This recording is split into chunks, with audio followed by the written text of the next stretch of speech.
Hai sahabat, senang Anda sudah mengikuti tayangan video-video saya. Saya yakin Anda sudah like, sudah subscribe, sehingga setiap kali saya menayangkan video saya yang baru, Anda tidak pernah ketinggalan. Jika video-video yang selama ini Anda tonton boleh memberkati kehidupan keluarga Anda, dengan kerendahan hati, saya memohon Anda berkenan share kepada keluarga-keluarga yang lain agar mereka juga mendapat berkat yang sama. Sengaja video-video saya isi dengan pelajaran-pelajaran Alkitab yang akan memberikan petunjuk kepada setiap keluarga yang mengikutinya bagaimana mengajar mendidik anak-anak mereka agar kelak hidupnya sukses, bahagia, dan diselamatkan oleh Tuhan. Oleh karena itu, ikuti terus video saya lewat channel YouTube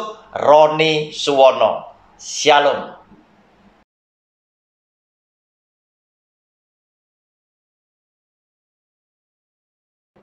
Hai sahabat, jumpa kembali dengan channel pribadi saya lewat program Sabar Selidiki Alkitab bersama Roni Suwono. Bapak Ibu, kita memasuki video yang kedua dari seri pelajaran Alkitab mengenal Yesus Kristus. Judul kecil yang hari ini akan kita pikirkan bersama-sama, kita renungkan bersama-sama adalah Yesus adalah nama yang ditetapkan oleh Tuhan. Saudara, kita lihat bacaan dari Matius pasal 1 ayatnya yang ke-20 yang berbunyi demikian dan 21.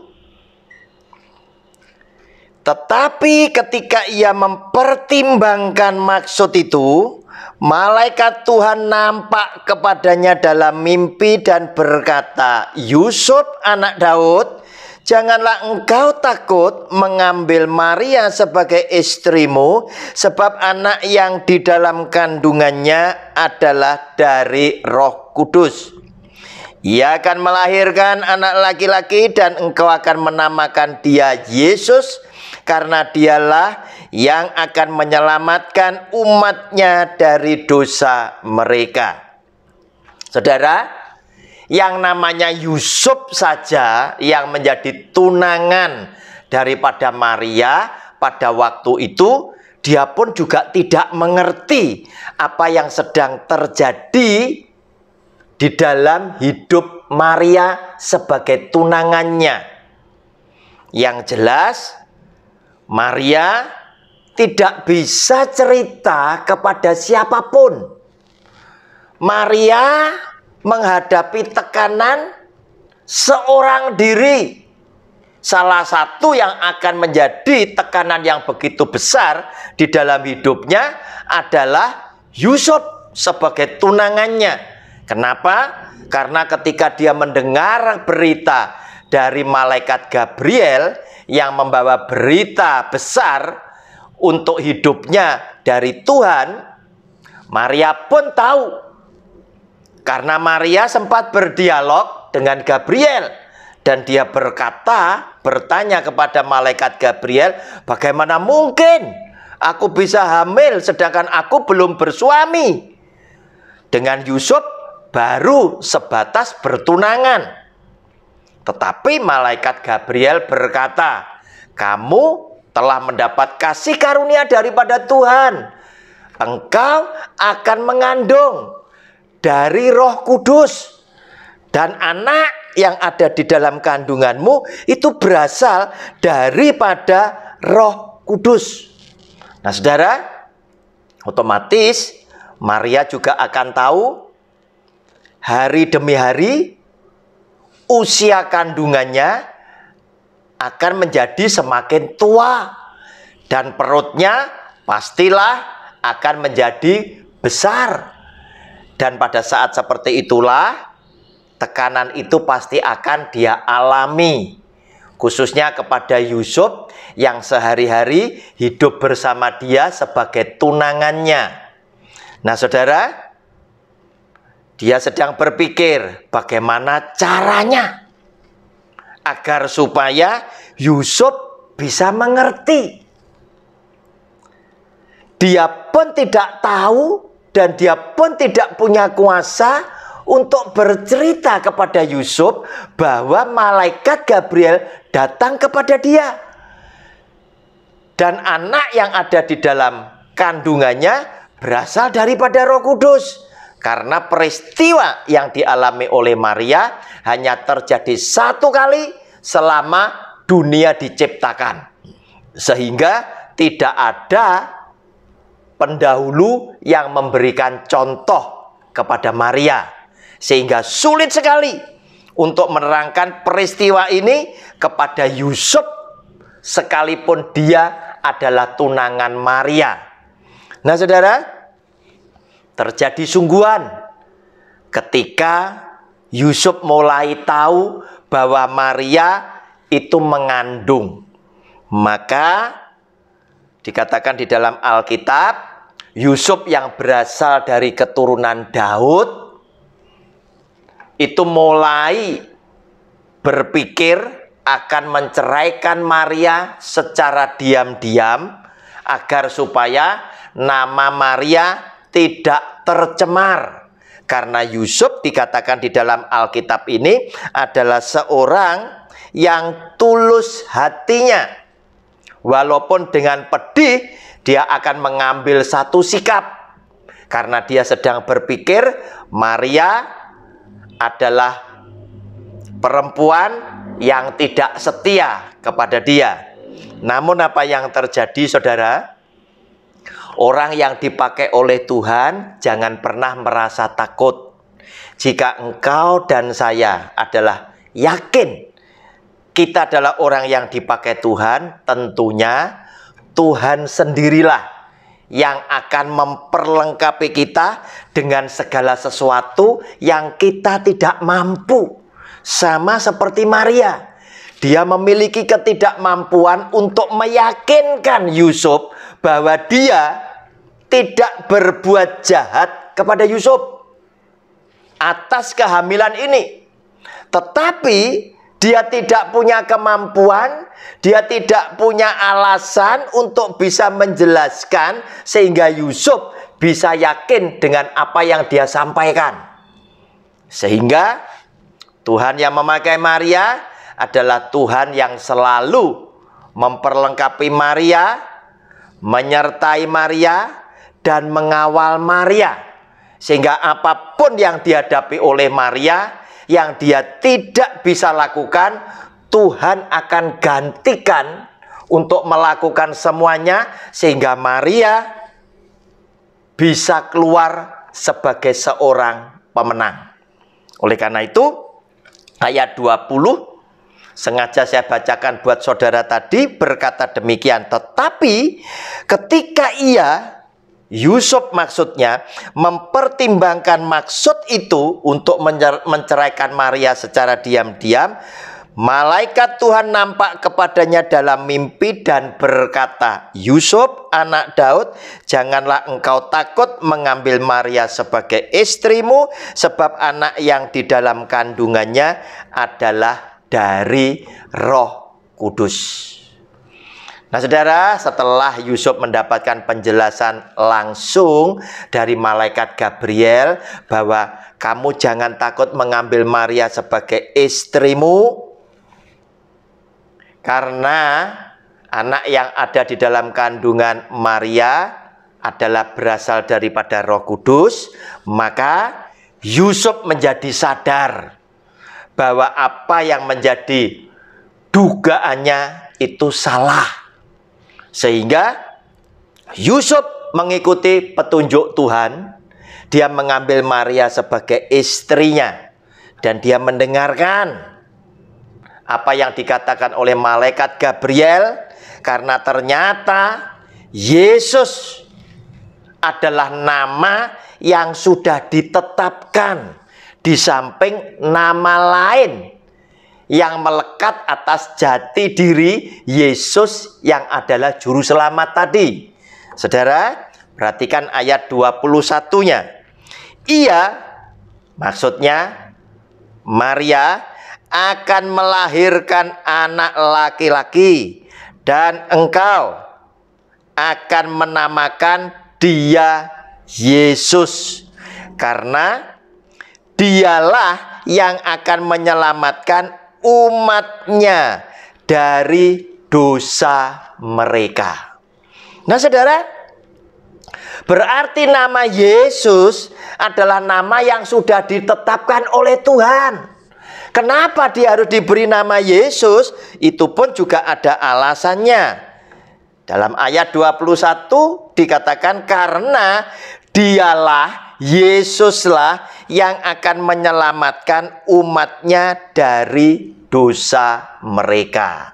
Muncul pertanyaan di benak pikiran banyak orang, umatnya yang mana?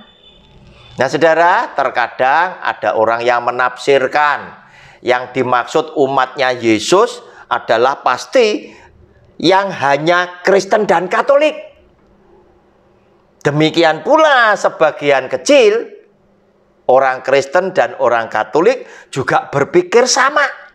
Padahal bukanlah demikian. Jika saudara mau membaca Alkitab secara menyeluruh, secara keseluruhan, kita akan tahu. Saudara, kita lihat lebih dulu ya. Nah, saudara,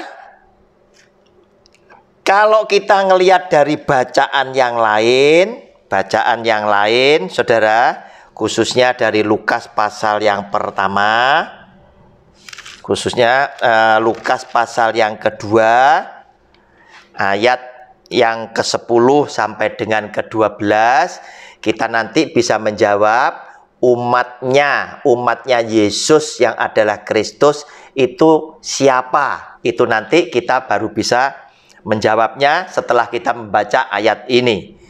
Bunyinya demikian, Lukas pasal 2 ayat 10 sampai dengan 12. Lalu kata malaikat itu kepada mereka, kepada para gembala-gembala, yang sudah saya jelaskan di video saya yang pertama.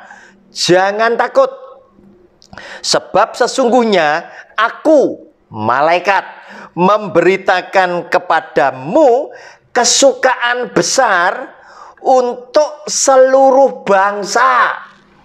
Nah, saudara, dikatakan oleh malaikat dari surga yang sengaja diutus oleh Tuhan untuk memberitakan kabar sukacita ini lewat perwakilannya, yaitu para gembala-gembala pada waktu itu, yaitu lahirnya seorang juru selamat yang akan menjadi kesukaan besar untuk seluruh bangsa.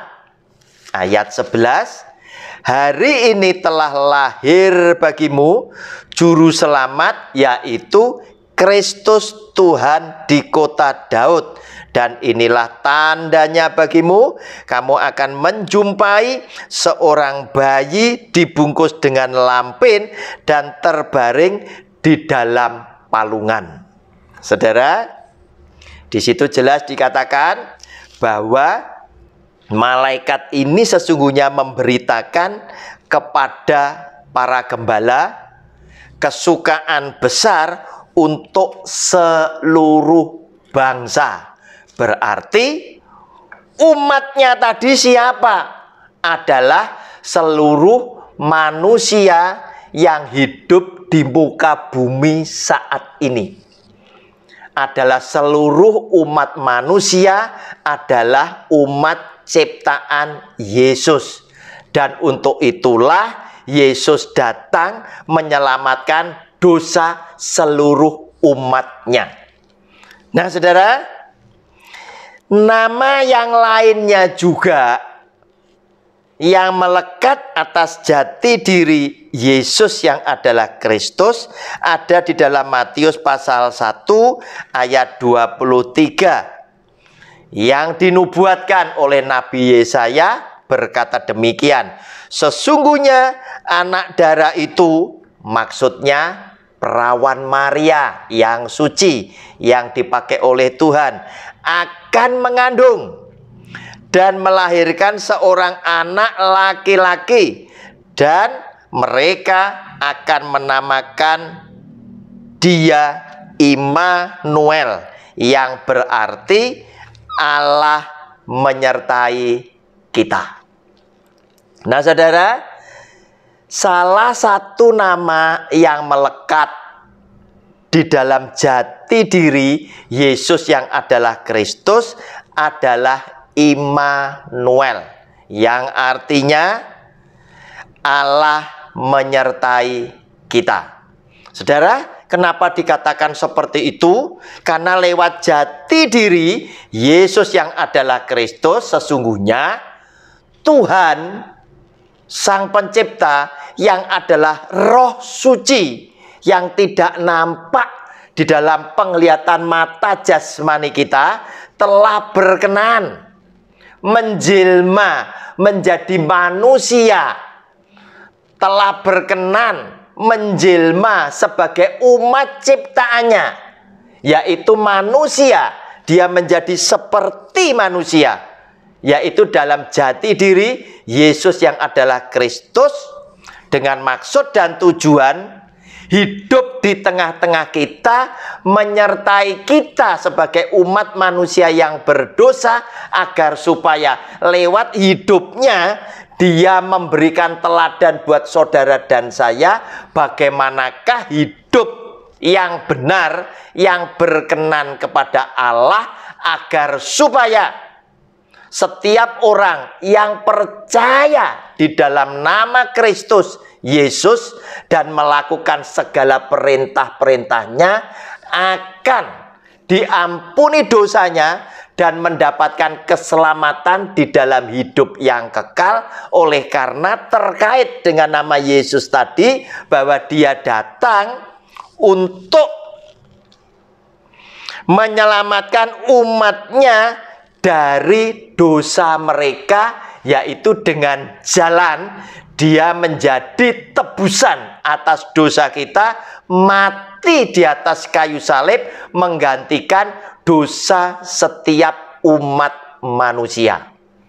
Nah, saudara, Dia dikatakan Immanuel karena memang dengan hadirnya Yesus yang adalah Kristus, Tuhan yang dulunya tidak kelihatan, Tuhan yang dulunya abstrak, menjadi nyata lewat hadirnya Kristus di tengah-tengah para rasulnya, sehingga mata jasmani manusia bisa menyaksikan, kita juga bisa meraba Dia, dan kita bisa mendengar secara langsung apa yang Dia ajarkan, dan melihat secara langsung para murid-murid pada zaman tersebut menyaksikan mukjizat apapun yang sudah diperbuat oleh Kristus, yang membuat mereka yakin bahwa Yesus yang adalah Kristus adalah Tuhan Sang Pencipta langit bumi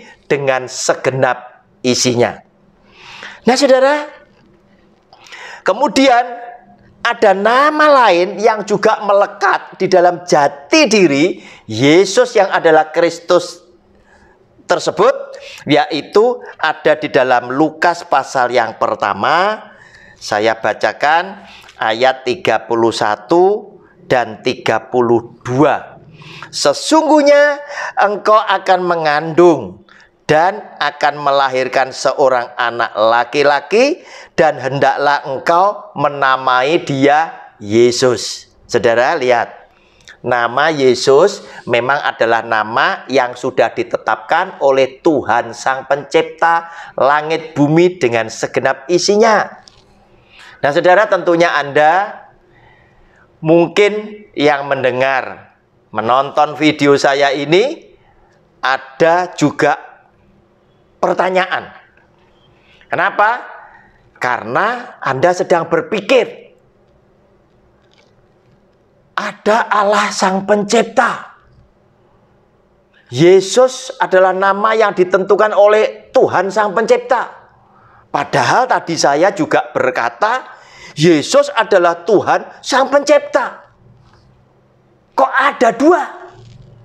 Bahkan yang lainnya malah berkata, kok ada tiga? Ada Bapa, ada Anak, ada Roh Kudus. Nah, saudara, untuk itu saudara perlu menyaksikan, menonton video saya adalah tentang doktrin Trinitas. Ya, supaya jelas siapa Bapa, Anak, dan Roh Kudus. Mereka ketiganya berbeda. Ada 3 pribadi, tetapi 3 pribadi ini tetaplah Tuhan yang Esa. Silakan Anda menonton judul video saya tentang doktrin Trinitas. Nah, saudara, di situ dikatakan di dalam ayat 32, ia akan menjadi besar dan akan disebut Anak Allah yang Maha Tinggi, dan Tuhan Allah akan mengaruniakan kepadanya tahta Daud bapa leluhurnya. Saudara, ada sebuah sebutan Anak Allah yang Maha Tinggi. Nah, saudara, kenapa dikatakan demikian? Sehingga seringkali ada juga orang di luar Kristen dan Katolik sedang berpikir, Tuhan kok punya anak? Saudara, ini adalah hanya bahasa manusia yang ingin menunjukkan yang disebut anak Allah adalah pribadi Yesus yang adalah Kristus. Ini hanya ingin menunjukkan dan menyebutkan apa yang pertama kali lahir daripada Tuhan. Apa yang pertama kali keluar daripada Tuhan adalah firman-Nya, adalah sabdanya. Dan Yesus itu lahir oleh karena sabda Tuhan. Oleh karena itu, dia juga disebut sebagai Sang Firman yang hidup, yaitu Yesus Kristus Tuhan. Dia disebut juga sebagai Anak Allah yang Maha Tinggi. Anak Allah yang Maha Tinggi. Kenapa? Karena di dalam kehidupannya dia benar-benar menunjukkan bahwa dia bukan manusia biasa. Karena apa yang dia perbuat, mukjizat yang dia sudah lakukan, yang disaksikan oleh begitu banyak orang termasuk para rasulnya, adalah mukjizat yang belum pernah dilakukan oleh nabi manapun yang ada di dalam catatan kitab suci kita. Belum pernah ada nabi yang bisa buat mukjizat sama seperti yang Yesus Kristus perbuat, yaitu buta sejak lahir bisa melihat, tuli bisa mendengar, bisu berbicara, mati dibangkitkan, kusta disembuhkan, dan lain sebagainya. Sehingga dengan demikian, ketika mukjizat ini dibuat oleh Kristus, semua yang menyaksikan secara spontan berkata, dia benar-benar anak Allah. Dia benar-benar seorang yang berasal daripada Allah. Karena semua orang yakin dan percaya, tidak ada orang, tidak ada seorang nabi pun yang bisa membuat mata orang yang lahir sejak bayi buta menjadi melek jika dia bukan berasal daripada Allah. Dan itu ditunjukkan oleh Yesus yang adalah Kristus, sehingga semua orang, para murid, orang Kristen, orang Katolik mempunyai keyakinan yang sama, yang mantap, bahwa Yesus yang adalah Kristus adalah Tuhan Sang Pencipta langit bumi dengan segenap isinya. Shalom, kita berjumpa di video yang akan datang. Amin.